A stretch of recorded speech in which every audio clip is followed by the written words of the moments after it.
嗨，大家好，欢迎来到章鱼哥美食厨房。今天要和大家分享一道口感非常丰富的甜品——芋泥麻薯小圆子。芋泥的绵密香甜，搭配上软糯 Q 弹的麻薯和小巧可爱的小圆子，口感丰富多样，每一口都充满了惊喜。准备好食材，和章鱼哥开启今天的美食之旅吧。完整版的食材配比，章鱼哥放在了视频结尾处。首先，我们来制作芋泥部分，将150克左右的芋头上锅蒸10到15分钟左右备用。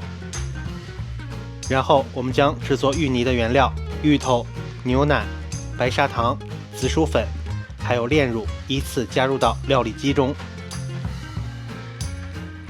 今天我们所有的原料使用量刚好是可以制作1人份的原料用量。所有的原料都加入料理机之后，我们就开始搅打，将原料搅打至比较细腻的状态。如果我们喜欢稍微带有一点颗粒感的芋泥的话，那料理机搅打之后我们就可以直接使用。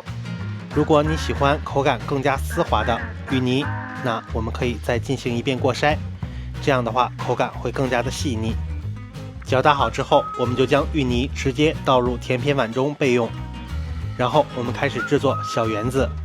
我们将100克的糯米粉加入空碗当中，然后再加入10克的白砂糖，70克的温水，我们分2次加入。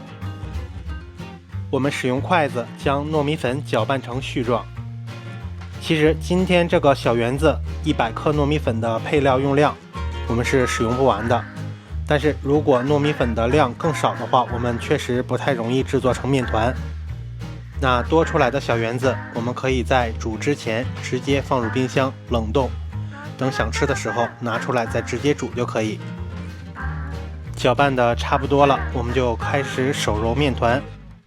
那这个过程我们采取什么样的手法都可以，只要最后我们将糯米粉揉成面团即可。这个过程我们可能会遇到一个问题，因为糯米粉的吸水性不一样，所以我们可能会发现面团太干，不容易成团。我们可以再加入一点点的热水，这样的话就会揉成团。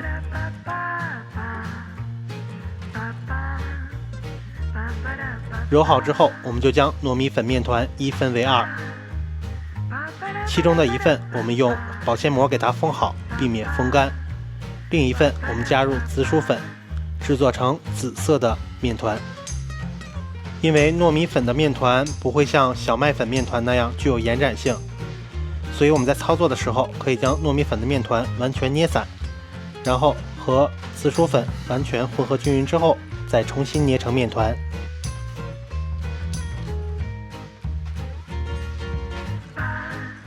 2个面团全部完成之后，我们就将面团放置案板，然后搓成一个直径1厘米左右的长条。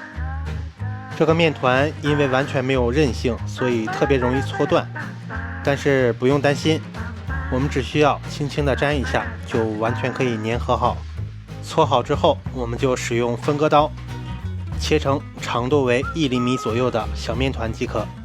然后我们取出3个小面团放在手心的不同位置，用双手的掌心将它们搓圆，再放入干糯米粉中。如果你觉得这个方法有难度的话，那我们可以一颗一颗的去搓，这样的话比较简单。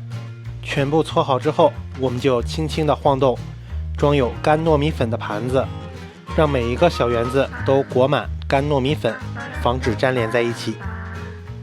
接下来我们再制作紫色面团，方法和步骤和刚才一样，我们只需要按照刚才的方法步骤去制作就可以了。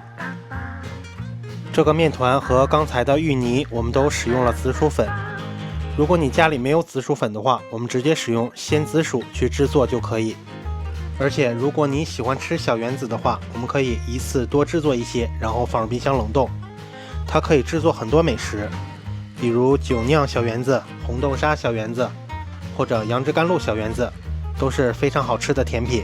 2个颜色的小圆子全部完成之后，我们就起锅烧水，水开之后我们加入小圆子，制作1人份的话，我们大概使用20颗左右就完全足够了。我们可以使用勺子或翻拌铲，轻轻地搅动锅内的小圆子，防止它们和锅粘连在一起。等所有的小圆子都浮在水面上，就熟了。我们可以捞入冷水当中，帮它降温一下。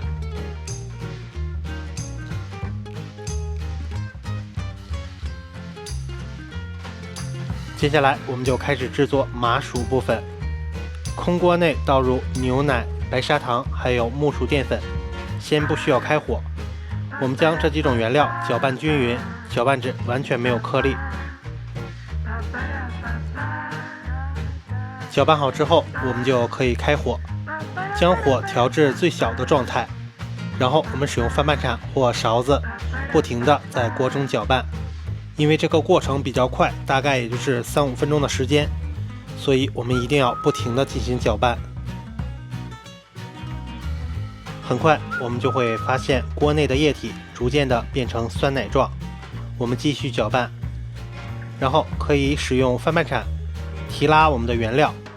如果粘度足够的情况之下，我们就可以关火了。那我们这个拉丝效果非常好的麻薯部分就完成了。我们可以直接倒入刚才盛有芋泥的碗中。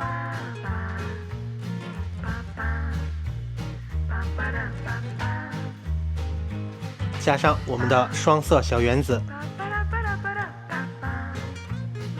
最后再撒上一些干桂花或淋上一些桂花酱都是可以的。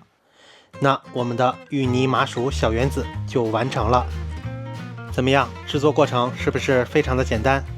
大家也都赶快做起来吧。好了，今天的美食分享就到这里了。这道口感细腻爽滑的芋泥麻薯小圆子，你学会了吗？如果喜欢今天的视频，记得点赞、订阅和分享。感谢大家收看我们的频道，我们也会为大家带来更多的美食分享。我们下期见。